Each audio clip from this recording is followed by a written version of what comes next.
గౌరవ ఎంపీ గారు, మన ఎమ్మెల్యే నారాయణ ఖేడ్ గారు, గౌరవ ఎమ్మెల్సీ గారు, కలెక్టర్ గారు, ఎస్పీ గారు, అడిషనల్ కలెక్టర్స్, రెవెన్యూ ఆఫీసర్స్, ఇంకా ఈ మీటింగ్ వచ్చిన అందరికీ కూడా నమస్కారం. ప్రభుత్వం మన ప్రజాపాలన అని చెప్పి 99 days ఏదైతే కార్యక్రమాలన్నీ కూడా రివ్యూ చేయడం జరిగిందో, దాంతోపాటు ఈసారి రివ్యూ ప్రత్యేకంగా ఏమైనా సమస్యలు ఉన్నాయా దాన్ని గవర్నమెంట్ వైపు తీసుకువెళ్ళి రిజాల్వ్ చేయడానికి ఈ రివ్యూ మీటింగ్ పెట్టడం జరిగింది.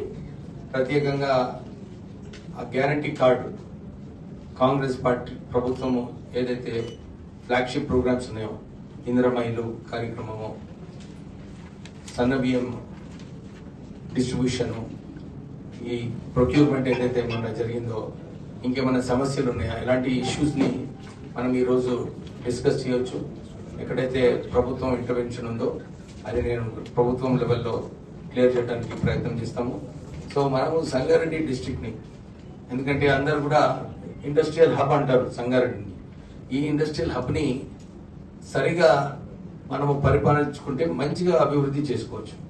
You have the maximum amount of CSR funds coming. మళ్ళీ మనకు బీజేపీ ఎంపీ గారు ఉన్నారు.